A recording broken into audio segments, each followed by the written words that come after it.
Hello বন্ধুরা, আজ আবারও এসে গেছি নতুন একটা আই মেকআপের ভিডিও নিয়ে। চলো শুরুতেই দেখে নিই। প্রথমে আমি একটি অরেঞ্জ শেড নিয়ে নিলাম। অরেঞ্জ শেড নিয়ে ভালোভাবে আইলিডের উপর দেখো ব্লেন্ড করে নিচ্ছি অরেঞ্জ শেডটা। দুটো আইলিডের উপরেই আমি অরেঞ্জ শেডটা ভালো করে ব্লেন্ড করে নিলাম। আমার ভালোভাবে ব্লেন্ডিং হয়ে গেছে। দেন আমি একটা লাইট গ্রিন কালার নিয়ে ক্রিজ লাইনের উপর অরেঞ্জ শেডের উপর ভালো করে ব্লেন্ড করে নিচ্ছি, যাতে কোনো হার্শ লাইন না থাকে। তাই ভালোভাবে ব্লেন্ডিংটা করে নিতে হবে।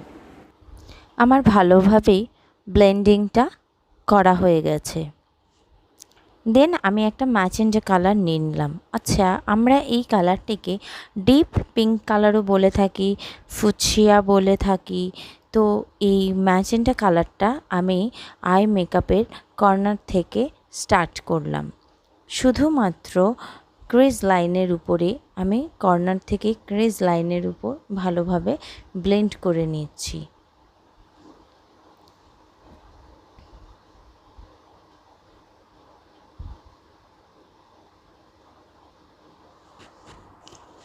দুটো আইয়ের উপরেই আমি ম্যাজেন্টা কালারটা ক্রিজ লাইনের উপর দিয়ে ভালোভাবে ব্লেন্ড করে নিলাম। ব্লেন্ডিংটা ভালোভাবে করতে হবে। আই মেকআপের ক্ষেত্রে ব্লেন্ডিংটাই আসল। দেন আমি একটু অরেঞ্জ কালারটা দিয়ে স্মাজ করে দিলাম।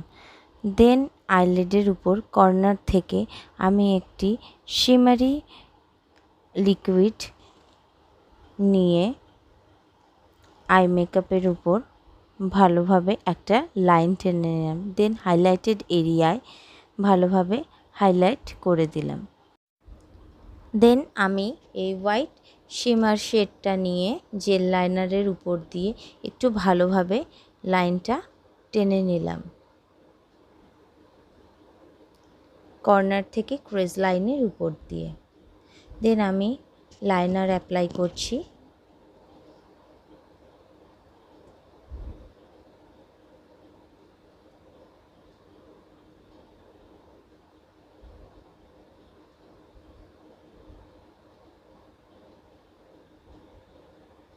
বোথ আইস আমার লাইনার অ্যাপ্লাই করা হয়ে গেছে।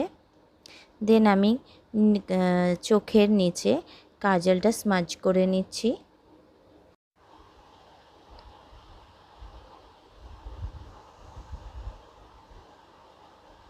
দেন আমি আইল্যাশটা অ্যাপ্লাই করলাম।